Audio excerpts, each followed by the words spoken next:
হরে কৃষ্ণ।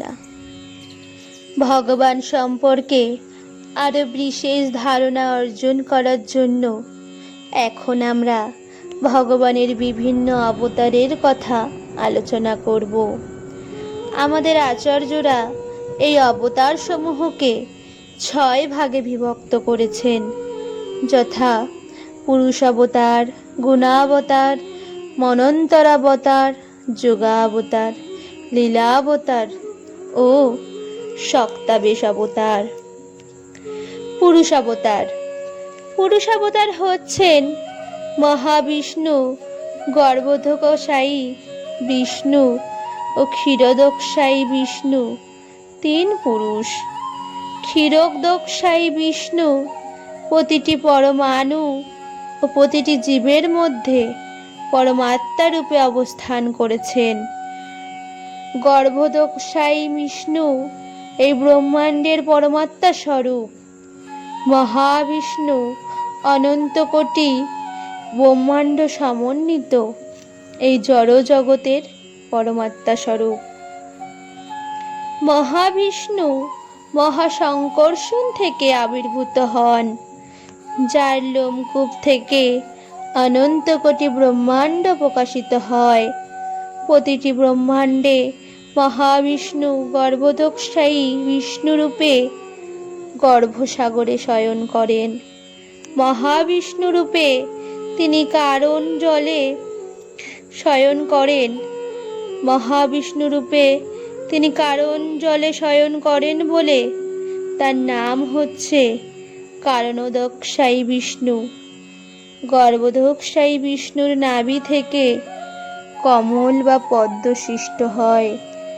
কমলের উপরিভাগে জগতের স্রষ্টা অজনী সম্ভূত ব্রহ্মা আবির্ভূত হয়ে থাকেন।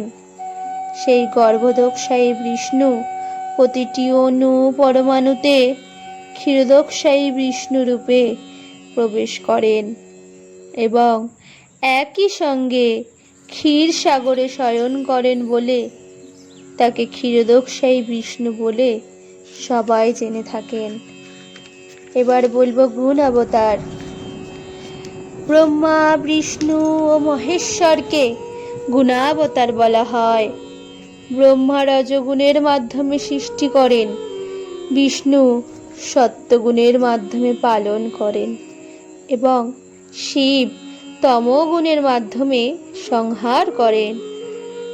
ব্রহ্মা, বিষ্ণু, মহেশ্বর ভগবানের গুণাবতার হলেও ব্রহ্মা কিন্তু বিষ্ণু তত্ত্ব নন, তিনি হচ্ছেন জীব তত্ত্ব। কোনো এক জীব তার সুকৃতির ফলে, স্বভাবের ফলে ও পুণ্যকর্ম অনুষ্ঠানের ফলে ব্রহ্মার পদ লাভ করার যোগ্যতা অর্জন করে থাকেন। কিন্তু বিষ্ণু হচ্ছেন ভগবান, তিনি মায়াধীশ, তিনি পালনকর্তা।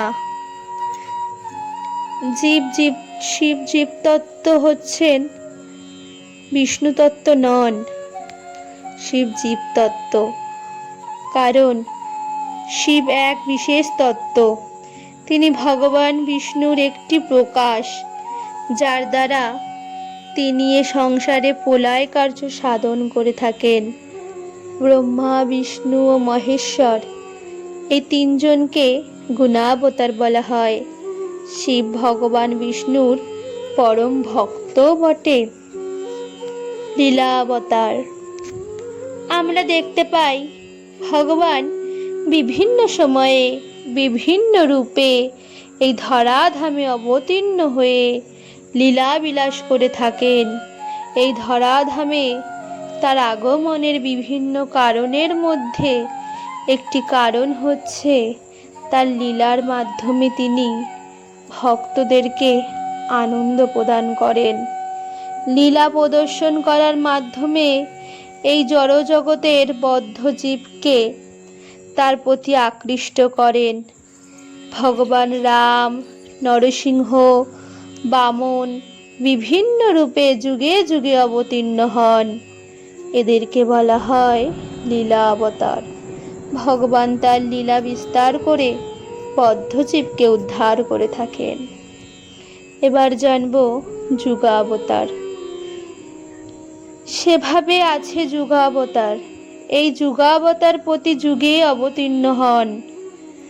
সত্য, ত্রেতা, দাপর ও কলি, ভিন্ন ভিন্ন যুগে ভিন্ন ভিন্ন নামে ভিন্ন ভিন্ন শরীর ও বর্ণ নিয়ে ভগবান অবতীর্ণ হন। অবতীর্ণ হয়ে তিনি যুগ ধর্ম স্থাপন করেন ও অসুরদেরকে সংহার করে ভক্তদেরকে পোষণ করে থাকেন। এবার জন্ম মন্বন্তর অবতার। সত্য, ত্রেতা, দাপর ও কলি এরূপ চতুর্যুগের সমন্বয় বা সমষ্টিকে এক দিব্য যুগ বলা হয়। এরকম ৭১টি দিব্য যুগ বা চতুর্যুগে এক মন্বন্তর। প্রতি মন্বন্তরে ভগবান যে রূপে অবতীর্ণ হন তাকে বলা হয় মন্বন্তর অবতার। ১৪ জন মনুর শাসনকালে প্রায় ১,০০০ চতুর্যুগ অতিবাহিত হয়। তাকে ব্রহ্মার একদিন বলা হয়। ব্রহ্মার একদিনকে এক কল্পও বলা হয়। এক কল্পের মধ্যে ভগবান শ্রীকৃষ্ণ মাত্র একবার অবতীর্ণ হয়ে থাকেন। কেউ কেউ শ্রীকৃষ্ণকে কল্পাবতারও বলে থাকেন, যদিও তিনি অবতার নন, তিনি হচ্ছেন অবতারী। সমস্ত অবতারের উৎস হচ্ছেন ভগবান শ্রীকৃষ্ণ। ভগবান শ্রীকৃষ্ণের নির্দেশে ব্রহ্মা সৃষ্টি করেন, বিষ্ণু পালন করেন ও শিব সংহার করে থাকেন। এবার জানবো শেষ অবতার শক্তাবেশ অবতার। সাধারণত শক্তাবেশ অবতার বিষ্ণু তত্ত্ব নন, শক্তাবেশ অবতার জীব তত্ত্ব। যখন কোনো জীবের মধ্যে ভগবানের বিশেষ শক্তি প্রকাশ পায় তাকে শক্তাবেশ অবতার বলা হয়। ৭ প্রকার শক্তাবেশ অবতারের কথা শাস্ত্রে বর্ণনা করা হয়েছে। সসেবন শক্তাবেশ, ভূধারণ শক্তাবেশ, সৃষ্টি শক্তাবেশ, জ্ঞান শক্তাবেশ, ভক্তি শক্তাবেশ, পালন শক্তাবেশ, ভূভার হরণ শক্তাবেশ অবতার ইত্যাদি। শক্তাবেশ অবতারকে তুলসী দিয়ে পূজা করা হয় না। রাধে রাধে।